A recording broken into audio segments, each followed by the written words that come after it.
말씀입니다. 이사야 30장 1절 여호와께서 이르시되 패역한 자식들은 화 있을진저 그들이 계교를 베푸나 나로 말미암지 아니하며 맹약을 맺으나 나의 영으로 말미암지 아니하고 죄를 더하도다. 그들이 바로의 세력 안에서 스스로 강하려 하며 애굽의 그늘에 피하려 하여 애굽으로 내려갔을 때 나의 입에 묻지 아니하였도다. 그러므로 바로의 세력이 너희의 수치가 되며 애굽의 그늘에 피함이 너희의 수욕이 될 것이라. 그 고관들이 소안에 있고 그 사신들이 하네스에 이르렀으나 그들이 다 자기를 유익하게 하지 못하는 민족으로 말미암아 수치를 당하리니 그 민족이 돕지도 못하며 유익하게도 못하고 수치가 되게 하며 수욕이 되게 할 뿐임이니라. 네겝 짐승들에 대한 경고라. 사신들이 그들의 재물을 어린 나귀 등에 싣고 그들의 보물을 낙타 안장에 얹고 암사자와 숫사자와 독사와 및 날아다니는 불뱀이 나오는 위험하고 곤고한 땅을 지나 자기에게 무익한 민족에게로 갔으나 애굽의 도움은 헛되고 무익하니라. 그러므로 내가 애굽을 가만히 앉은 라합이라 일컬었느니라. 이제 가서 백성 앞에서 서판에 기록하며 책에 써서 후세에 영원히 있게 하라. 대저 이는 패역한 백성이요 거짓말하는 자식들이요 여호와의 법을 듣기 싫어하는 자식들이라. 그들이 선견자들에게 이르기를 선견하지 말라. 선견자들이 이르기를 우리에게 바른 것을 보이지 말라. 우리에게 부드러운 말을 하지 말라 하라. 거짓된 것을 보이라. 너희는 바른 길을 버리며 첩경으로 돌이키라. 이스라엘의 거룩하신 이를 우리 앞에서 떠나시게 하라 하는도다. 이러므로 이스라엘의 거룩하신 이가 이같이 말씀하시되 너희가 이 말을 업신여기고 압박하고 허망을 믿어 그것을 의지하니 이 죄악이 너희에게 마치 무너지려고 터진 담이 불쑥 나와 순식간에 무너진 같게 되리라 하셨은즉 그가 이 나라를 무너뜨리시되 토기장이가 그릇을 깨뜨린 같이 아낌없이 부수시리니 그 조각 중에서 아궁이에서 불을 붙이거나 물 웅덩이에서 물을 뜰 것도 얻지 못하리라. 주 여호와 이스라엘의 거룩하신 이가 이같이 말씀하시되 너희가 돌이켜 조용히 있어야 구원을 얻을 것이요 잠잠하고 신뢰하여야 힘을 얻을 것이거늘 너희가 원하지 아니하고 이르기를 아니라 우리가 말 타고 도망하리라 하였으므로 너희가 도망할 것이요 또 이르기를 우리가 빠른 짐승을 타리라 하였으므로 너희를 쫓는 자들이 빠르리니 한 사람이 꾸짖은즉 천 사람이 도망하겠고 다섯이 꾸짖은즉 너희가 다 도망하고 너희 남은 자는 겨우 산 꼭대기에 깃대 같겠고 산마루 위에 기치 같으리라 하셨느니라. 아멘. 할렐루야. 오늘도 주의 도우심과 함께하심과 인도하심이 우리 모두 공동체 가운데 함께하기를 주의 이름으로 축복합니다. 애굽을 의지하는 유다. 오늘 어제 말씀에 이어서 이 유다 백성을 향해서 패역한 자식들이다. 1절에 보면요. 여호와께서 이르시되 패역한 자식들은 화 있을진저. 패역한 자식들, 유다 백성을 말하죠. 패역하다는 건 뭘까요? 하나님의 은혜를 망각하고 하나님을 배신한 사람들, 패역하다. 자, 하나님을 거스리고 하나님을 의지하지 않고 이들이 스스로 자신들을 애굽의 굴종적인 애굽의 도움과 애굽의 날개 그늘 아래서 숨어서 안전을 담보하려고 했죠. 바로의 세력으로 스스로 강하게 하려고 했다. 자, 그 말씀에 왜 패역이라는 단어를 썼는지 그 말씀을 1절부터 한번 보겠습니다. 여호와께서 이르시되 패역한 자식들은 화 있을진저 그들이 계교를 베푸나 거기서요 나로 말미암지 아니하며 그러니까 하나님으로부터 그들이 하나님을 의지하지 않고 하나님을 경외하지 않고 나로 말미암지 않고 맹약을 맺으나 나의 영으로 말미암지 않고 그러니까 하나님이 그들의 삶에서 배제된 삶을 말하죠. 나로 말미암지 아니하며 나의 영으로 말미암지 아니하며 죄를 더하도다. 하나님을 의식하지 않고 하나님을 자신의 삶에 자신의 민족 가운데 마음속에 두지 않는 모습이죠. 나로 말미암지 아니하고 나의 영으로 말미암지 아니하고 스스로 교만해서 다른 것을 더 의지하고, 그 밑에 보면 2절에 바로의 세력 안에서 스스로 강하려 하며, 그러니까 바로를 자신들이 지켜줄 우산처럼 그늘처럼 생각했다는 거예요. 이제까지 이스라엘 민족을 도우시고 그들과 함께 하시고 인도하셨던 하나님을 까마득하게 잊어버리고 그들은 애굽의 바로를 스스로 강하게 할 수 있는 우상과 같은 존재로 생각하게 됐다는 거예요. 하나님을 멸시하고 하나님을 떠나며 하나님을 자신들의 삶의 마음속에 중심에 두지 않고 있다는 겁니다. 2절 바로의 세력 안에서 스스로 강하려 하며 애굽의 그늘에 피하려 하여 애굽으로 내려갔을 때 나의 입에 묻지 아니하였도다. 하나님께 묻지 아니하였다. 왜 그럴까요? 하나님을 경외하지 않기 때문이죠. 하나님을 두려워하고 하나님을 공경하지 않기 때문에 그들은 애굽의 바로, 눈에 보이는 애굽의 바로를 더욱 의지하고 따라갔다는 거예요. 가장 근동 세력의 강력한 군주였던 애굽의 바로가 자신들을 구원해 줄 것이라는 착각을 하자 하나님은 그들 마음속에서 떠나가 버린 거예요. 그들은 하나님을 경외하지도 않고 하나님을 자신들의 삶의 인도자로 여기지 않았다는 거예요. 그것이 가장 큰 문제이죠. 자, 그렇다면 어떻게 되겠습니까? 하나님께서는 그 모든 상황을 보고 계시잖아요. 자, 3절입니다. 그러므로 바로의 세력이 너희의 수치가 되며 애굽의 그늘의 피함이 너희의 수욕이 될 것이라. 애굽은 영원하지 않다는 것이죠. 바로가 그 힘이 영원하지 않습니다. 잠깐 강해 보이고 힘이 있어 보이지만 그것이 영원한 것이 아닙니다. 영원한 것은 진리의 말씀, 하나님의 말씀, 그리고 살아계신 하나님이시죠. 그런데 눈에 보이는 애굽을 쫓아간 그들의 그 수치가 오늘 성경에 하나님께서 너희의 수치가 되고 너희의 수욕이 될 것이다. 무엇을요? 애굽을 의지함이 수치가 되고 수욕이 될 것이다. 그 밑에 5절에도 보면 그들이 다 자기를 유익하게 하지 못하는 민족으로 말미암아 수치를 당하리니, 그 민족이 돕지도 못하며 유익하게도 못하고 수치가 되며 수욕이 되게 할 뿐임이니라. 애굽을 의지한다는 게 얼마나 허망한지를 강조하고 있는 말씀이죠. 자기를 유익하게도 하지 못하는 민족으로 말미암아 수치와 수욕을 당하게 될 뿐이다.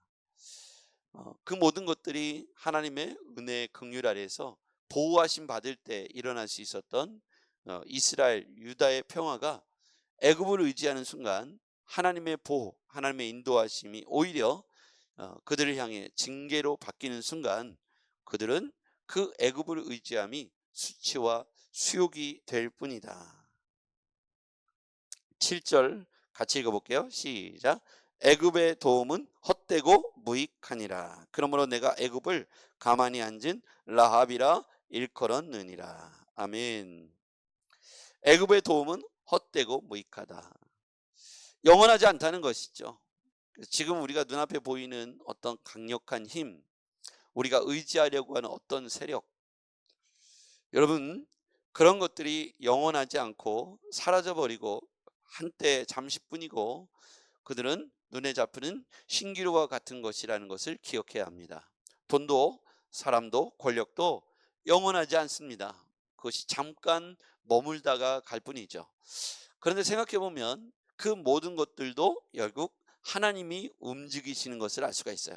애굽의 바로도 하나님의 통치 아래에 있는 것이고 유다 민족도 하나님의 통치 아래에 있는 것입니다.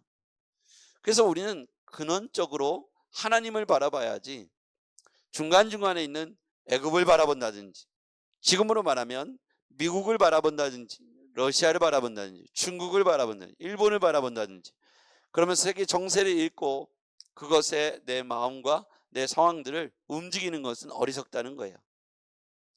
영원한 것은 존재하지 않습니다. 잠깐 흥하고 또 없어질 뿐이죠. 우리는 전능하신 하나님을 의지해야 합니다. 하나님을 떠나서 애굽으로 말미암아 하나님으로 말미암지 않고 주의 영으로 말미암지 않고 바로를 의지하며 스스로 강해지려고 애굽으로 내려간 이 유다 민족이 우리의 모습이라고 생각합니다. 그래서 우리는 이 유다 민족의 패역한 행동을 보면서 하나님께서 그들의 애굽을 의지함을 한탄하시면서 꺾으셨던 사건, 그들을 오히려 징계하셨던 사건을 우리는 오늘 본문을 통해서 교훈으로 삼아야 하겠습니다. 8절 같이 읽어보겠습니다. 시작. 이제 가서 백성 앞에서 서판에 기록하며 책에 써서 후세에 영원히 있게 하라. 대저 이는 패역한 백성이요 거짓말하는 자식들이요 여호와의 법을 듣기 싫어하는 자식들이라. 서판에 기록하여 책에 써서 후세에 영원히 있게 하라. 이 스토리를 왜 그러면 서판에 써서 후세에게 들려줘요? 후세는 우리까지 말하죠. 그러니까 우리에게 왜 이 말씀이 기록되었는가? 그들이 애굽을 의지함이 얼마나 허망하고 허탄한지를 깨달으라는 말씀이에요. 여호와 하나님을 의지하지 않고 하나님을 경외하지 않으며 하나님과 시선을 떼고 눈에 보이는 것을 쫓아간 애굽 그리고 이 유다의 말로가 어떠한지를 이 책에 다 기록해서 후세에 기록하여 알게 하라는 것이죠. 눈에 보이는 것을 쫓아가는 것이 어리석은 겁니다. 보이지 않지만 지금도 살아계신 하나님을 인정하고 그분을 따라가는 것이 변질되지 않고 끝까지 보호와 안위를 받을 수 있는 평강을 얻을 수 있는 지름길임을 잊지 마시길 바랍니다. 하나님 말씀을 업신여긴 자들, 그 뒤에 나오죠. 12절 같이요. 시작. 이러므로 이스라엘의 거룩하신 이가 이같이 말씀하시되 너희가 이 말을 업신여기고 압박과 허망을 믿어 그것을 의지하니. 압박과 허망, 애굽의 강력한 힘이죠. 압박, 허망, 강력한 힘으로 압박하고 사라질 것으로, 그들이 영원하지 않은 것으로 이제 우리는 그것을 보면서 허망함을 느끼죠. 압박과 허망, 그것을 믿어 그것을 의지하는 것이 얼마나 부끄럽습니까? 여호와의 거룩하신 이의 경고를 업신여기고 눈에 보이는 강력한 세력의 이 허망한 것을 쫓아가는 것이 얼마나 어리석은지를 기록하고 후세에 전해주라는 거예요. 여러분, 우리가 하나님 앞에서 하나님의 보호하심과 인도하심과 그늘 아래에 있을 때, 은혜 아래에 있을 때 이 은혜를 잊지 마시고 이 또한 서판에 기록하듯 우리가 잘 기록해서 지금의 이 감정, 이 은혜, 이 충만함을 잊어버리지 않기 위하여 기록해 놓고 잘 보이는 곳에다가 차나 집이나 입구 현관에 잘 붙여놓고 항상 주의 은혜를 잊지 마시기를 바랍니다. 우리가 자꾸 잊어버리게 된 이유는 우리가 원하는 대로 삶의 비전과 방향들이 이루어지지 않는 것 같다고 느껴질 때 하나님이 과연 나를 사랑하시는가 하고 하나님과의 마음에서 점점 거리가 멀어지고 시선이 하나님으로부터 떼어지면, 시선이 하나님과 맞추어져 있던 시선이 내가 주를 바라보나이다 했던 시선이 자꾸만 다른 것, 애굽을 바라보고 바로를 바라보는 것처럼 세상의 권력자와 힘과 다른 어떤 것을 더 의지하고 사랑하는 마음이 하나님보다 그것을 더 사랑하는 마음이 많아질 때, 압박과 허망을 의지할 때 우리는 어떠한 결론에 이르게 됩니까? 보호자 되시고 인도자 되신 하나님께서, 자 13절 이후에 한번 볼게요. 13절 14절 시작. 이 죄악이 너희에게 마치 무너지고 터진 담이 불쑥 나와 순식간에 무너진 같게 되리라 하였은즉 그가 이 나라를 무너뜨리시되 토기장이가 그릇을 깨뜨린 같이 아낌없이 부수시리니. 아멘. 여러분, 그 옹기를 굽는 그 프로그램을 이렇게 본 적이 있는데요. TV에서 이렇게 옹기장이가 이렇게 옹기를 굽지 않습니까? 이게 진흙을 빚어가지고 많은 옹기들을 불 안에 이렇게 넣습니다. 그리고 그것을 다 진흙으로 막고 불을 3박 4일 동안 떼죠. 그러면서 그 그릇이 완전하게 굳어질 때 가서 보면 이제 기포가 차 있거나 금이 같은 것들은 상품 가치가 없잖아요. 그러니까 망치를 들어서 과감하게 딱 치면은 쨍그렁하고 깨집니다. 이제 저는 그런 생각을 했어요. 저거 놔주지. 저거 기포가 찼어도 저거 어디다 쓸 데가 많을 텐데 왜 깨버릴까? 근데 이 옹기장이는, 이 옹기는 불량품이라는 것이죠. 정품이 아니고 불량품이니까 깨서 밖으로 나가지 못하게 하는 거예요. 옹기장이는 자기의 이 실력을 가지고 정성을 다했는데 기포가 들어가거나 배가 불룩 나오거나 아니면 터지거나 금이 가거나 이런 것들을 상품으로 밖에 내놓지 않습니다. 여러분, 우리가 그리스도인으로서 하나님의 말씀을 가지고 주를 경외하며 주의 은혜를 찬송하면서 마치 홍해를 건넌 이스라엘 민족이 막 소고를 치고 장구를 치면서 하나님을 찬양했듯이 그렇게 기쁨과 환희에 찬 순간들이 우리에게 있었다는 거예요. 그런데 시간이 지나면서 하나님과 눈이 마주쳐졌던 그 눈이 세상을 향해서 애굽의 압박과 애굽의 어떤 그것에 소망을 두고 힘과 권력에 허망한 것에 소망을 두고 따라가는 우리들의 모습이 있었다는 거예요. 우리는 여기에서 이 말씀을 교훈 삼아 이것이 서판에 기록되고 책에 써서 후세에 영원히 있게 하라, 이 말씀의 이유를 오늘 우리의 입장에서 저는 받아들여야 된다고 생각해요. 오늘 우리가 이와 같이 하나님께서 이 글을 남겨두신 이유는 지금도 또한 세상의 압박과 허망한 것을 믿어 하나님을 의지하지 않고 애굽의 바로를 의지하는 우리들, 이 신앙인들의 모습을 경고하고 계신 것이죠. 그래서 우리는 여호와를 경외하고 여호와를 의식하며 여호와를 인정하며 그 뒤 안에서 우리가 평안을 맛보았으면 좋겠습니다. 기도하겠습니다. 전능하신 아버지 하나님, 토기장이가 그릇을 깨뜨린 것 같이 애굽을 의지하는 유다 민족을 심판하겠다고 경고해 주셨습니다. 아버지 하나님, 우리도 또한 눈에 보이는 것을 쫓아가지 아니하고 하나님 살아계시고 지금도 우리를 이끌어 가신 전능하신 하나님을 의지하며 따라갈 수 있는 믿음의 권속들이 다 되게 하여 주시옵소서. 예수님의 이름으로 기도하옵나이다. 아멘.